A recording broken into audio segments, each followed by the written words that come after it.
Hi y'all, welcome back to my channel. Today I'll be sharing with you my first migraine themed video. If you like this video and would like to see more like it, please give it a thumbs up, and also don't forget to subscribe and hit that notification bell so that you'll be the first to know when I upload new content. Okay, so this all starts on Monday. Monday, not a whole lot really happened. All that happened was that certain smells got really strong to me. All of the smells associated with using the restroom become very overpowering when I start to get a migraine, and the cat boxes smell really bad even if they're freshly cleaned, and garlic and onions start to make me nauseous. Usually I love garlic and onions, they're in almost all of my cooking, so this is really upsetting. But it is what it is. I've been dealing with this most of my life, so let's move on from that. All right. So Tuesday morning, I woke up stressed out already because I had my MRI that morning and I knew that I was going to be uncomfortable the whole time. So when I woke up, my gut was upset, and at that point I started having loose bowel movements. After that, I leave for my appointment, and there's an accident on the freeway. So the accident made me a half hour later than I should have been. That of course added more stress. I had thought that the appointment was at the orthopedic surgeon's office that I've been seeing. It turned out it was a block further down the road. So that made me even later, and of course added more stress. When I finally got there, it turned out that they were running behind also. Thank goodness, probably because of that same accident. So I was a little bit relieved. When it came time to the actual MRI, I had to get into a position to fit inside that small tube. It is, if you've ever had one, you know what I'm talking about. So since my right elbow was being MRI'd, I had to have my right arm over my head in a Superman position. Yikes, doing that just sent a shock through my arm. I had a pillow in my left arm, and because of the size of the tube, I had to turn my head either to the left or the right. And since turning it to the right was painful right away, I turned to the left, and I hoped for the best. Now, by the time the MRI was over, I had already started getting some pain in the base of my head and neck right here. My right shoulder was hurting quite a bit, and the rest of my arm and my fingers and hand had gone through various stages of being numb and different degrees of pain and back and forth. So getting out of there didn't feel good, but it felt great to go home. Being in that position also made the muscles in my back start to tense up even more than they normally do during a migraine. Okay, so I ate dinner on Tuesday night, and my stomach was still hurting, so I ended up going to the bathroom a couple of more times that night. And the uneasiness never really went away, so I laid down on the couch for a little while. When I finally went to bed on Tuesday night, the pain had started in my left temple and at the base of my skull and neck.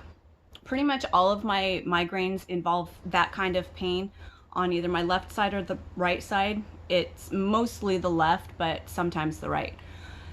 Anyway, so at that point I decided that it was time that I take one of my abortive medications.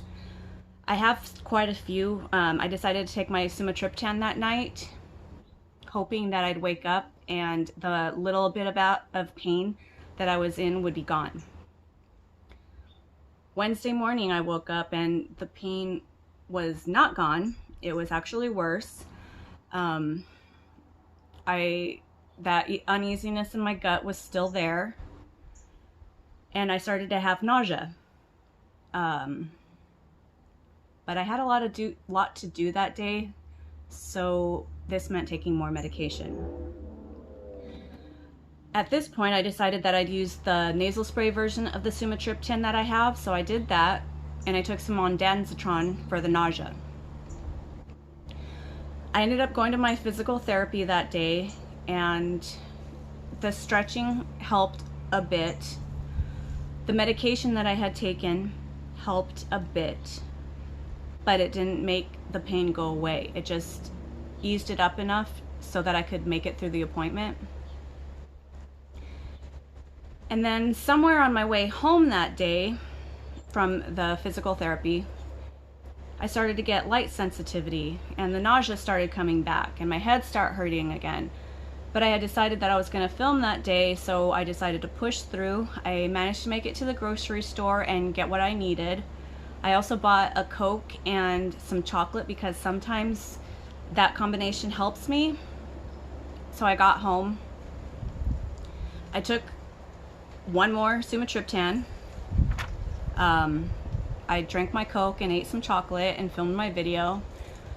Again, the pain eased up a little bit, but it did not go away. Eventually it started coming back again. It's really hard for me at this point to get everything in a proper timeline because Wednesday was my peak of the migraine. A lot did happen that day. I watched a movie with my husband and the sound started bothering me. He was watching a war movie, so the gunfire would just start sending shooting pains down my back. It would start in my temple and it would just shoot on down. I was feeling really sensitive to light and I was having some hot flashes. So I decided to go outside and try to relax a little bit in the cold night air. That did help a little bit, so I went back in and I decided to take a hot bath with some Epsom salt and some essential oil. And that's when I decided that I really had a brain fog. It took me probably about 20 minutes just to gather everything together to take the bath. I usually shower in my bathroom and that's where all of my personal hygiene products are. So I had to go get everything from my bathroom and move it into the bathroom that has the bathtub. I went to start getting my stuff and then I came back into the bathroom with my wrist brace and my elbow brace. What that has to do with taking a bath, I have no idea.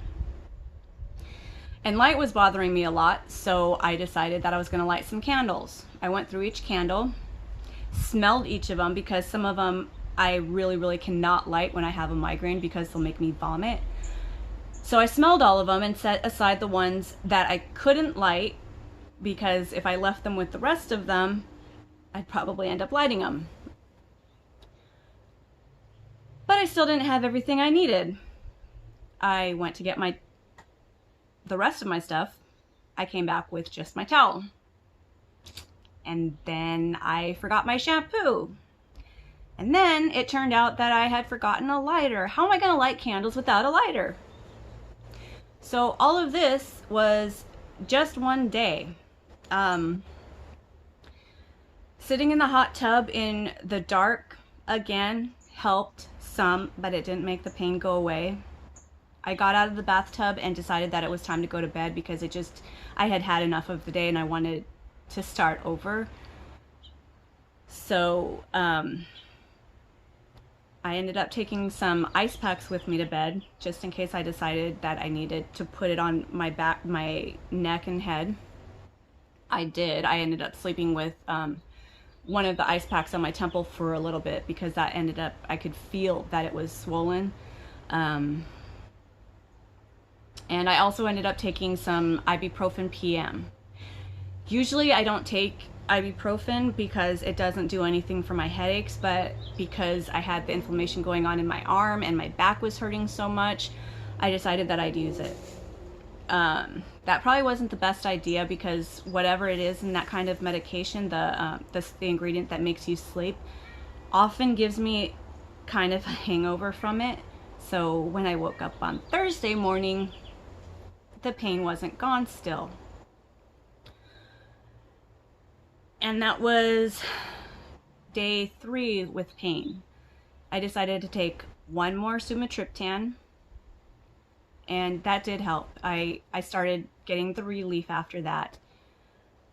But if you suffer from chronic migraine, you know that once the pain's gone, that's not the end of it. I still had nausea going on, and it's Friday right now, so I can expect that some point today I will probably end up really, really tired no matter how much caffeine I drink, and probably pass out on the couch. There's a lot of other stuff that you might not know about migraine if you don't suffer from migraines. Having chronic migraine is a very, very emotional thing to be stuck with because of the unpredictability of it. A lot of us know our triggers and how to avoid them. For some people, especially if stress is a factor, sometimes there's just nothing you can do to avoid that. My stress is usually just everyday stuff that has to be taken care of, and that contributes to my migraines, but it's life. It is what it is. Sometimes the pain has gotten so bad that I literally wanted to scoop out my temple or cut off the part of my brain that was giving me pain.